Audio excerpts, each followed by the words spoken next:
আপনাদের মাধ্যমে দেশবাসীকে জানাতে চাই যে মুক্তিযোদ্ধার মেয়ে মুনিয়া ধর্ষণ এবং হত্যাকাণ্ডের মামলার দুইটি তদন্ত হয়েছিল। একটি গুলশান থানা করেছিল আর একটি পিবিআই করেছিল। দুইটি তদন্তই প্রভাবিত হয়ে সম্ভবত ঘুষের মাধ্যমে ফাইনাল রিপোর্ট দিয়েছিল। পিবিআইয়ের ফাইনাল রিপোর্টের বিরুদ্ধে আমরা নারাজি দিয়েছিলাম।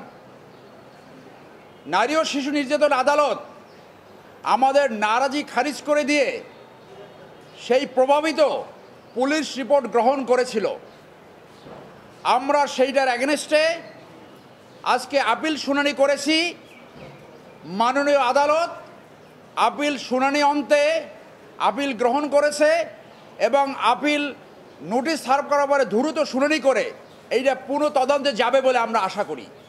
অর্থাৎ এই মামলাটি আবার পুনর্জীবিত হলো। বাকি সব ঘটনা আপনাদের জানা রয়েছে যে এই মেয়েটি 3 সপ্তাহ প্রেগনেন্ট ছিল, তাকে বনানীতে 9 মাস রাখা হয়েছিল, গুলশানে আবার পরবর্তীতে রাখা হয়েছিল। ওই বাসায় শুধু একমাত্র আনবিরি যেত এবং তার পোস্টমর্টেম রিপোর্টে তার বডির উপরে পুরুষের স্পার্ম পাওয়া গেছে, তার আন্ডার প্যান্ট, গার্মেন্টস এবং ব্রা এগুলো সব সেরা ছিল। এর অর্থ হলো তাকে ধর্ষণের জন্য তাকে নির্যাতন করেছে। তাকে যে রশির সাথে ঝুলিয়ে রেখেছিল সেইখানে তার পা বাঁকা অবস্থায় খাটের সাথে লাগানো ছিল। অতএব এইটা কোনোভাবেই আত্মহত্যা নয়। কোর্ট আমাদের সাবমিশন শুনে আপিল গৃহীত হয়েছে এবং দ্রুত এই আপিল নিষ্পত্তি হয়ে আমরা আশা রাখছি এই মামলা আবার তদন্তে যাবে এবং তদন্তের মাধ্যমে এই যে ভিকটিম পরিবার এবং বাদী তারা ন্যায় বিচার পাবে এবং বাংলাদেশে এরকম ঘটনা যাতে আর কখনো না ঘটে। কেউ আইনের উপরে নয়। লর্ড ডেনিং যেটা বলে গেছিল যে যত বড়ই হোক না কেন আইন তার উপরে, সেইটা প্রমাণিত হবে। এই প্রিন্সিপাল একিউজড হাইকোর্টের আদেশ ভায়োলেট করেছিল। আপনাদের মনে আছে ভিডিওর মাধ্যমে যার সাথে 2 বছর স্বামী স্ত্রীর মতো সংসার করেছে তাকে বলেছিল তুই চোর, তুই চোর।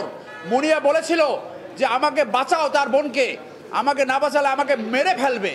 এত বড় নিষ্ঠুর, এত বড় বর্বর, যার সাথে 2 বছর প্রেম করেছে তাকে খুনের আগে আবার পুনরায় ধর্ষণ করেছে। এইটার বিচার যদি না হয় তাহলে আমাদের দেশে ন্যায় বিচার মারাত্মকভাবে বাধাগ্রস্ত হবে। আপনাদের সবাইকে ধন্যবাদ। বিজয় 13 প্রিজাইডিং জাজ মাননীয় বিচারপতি শহীদুল করিম। এইটা আপনি জানেন এখানে তো বিপক্ষ আছে যারা আসামি, তাদের কাছে সার্ভ হবে, সার্ভ হওয়ার সাথে সাথে মামলা রেডি হবে এবং মামলা শুনানি হবে। নোটিশ সার্ভ হবে, তারপরে শুনানি হবে। আতাবুল্লাহ,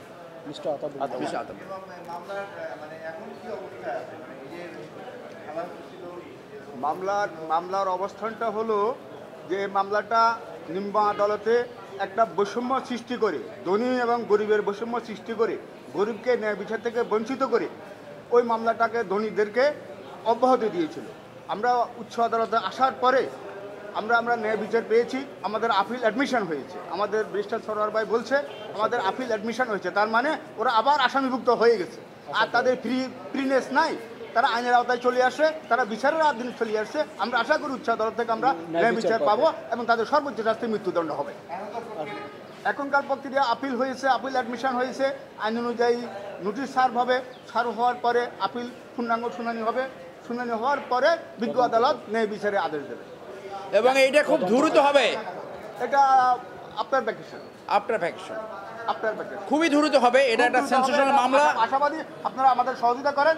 সবাইকে ধন্যবাদ। আর একটা কথা আমি আপনাদেরকে স্মরণ করে দিতে চাই যে এই আসামি এতখানি প্রভাবশালী, আমরা দুঃখিত হয়েছি, আমরা কষ্ট পেয়েছি, আমরা আশঙ্কিত হয়েছি। আসামি থাকা অবস্থায় সে প্রধানমন্ত্রীর সফরসঙ্গী হয়েছিল। রাষ্ট্রযন্ত্র তো এইরকম দুর্বল হতে পারে না। একটা আসামি কি করে প্রধানমন্ত্রীর সফরসঙ্গী হয়? তাহলে সেই সময় যে ইন্টেলিজেন্স সংস্থা তারা কি প্রধানমন্ত্রীকে রিপোর্ট দেয়নি যে উনি আসামি? অর্থাৎ রাষ্ট্র ব্যবস্থাই এক সেন্সে অত্যন্ত দুর্বল হয়ে গেছিলো এবং ন্যায় বিচার বলতে কিছু ছিল না। সেইটাও এখন আমরা রিমেডি পাবো বলে আমরা আশাবাদী। Thank you sir.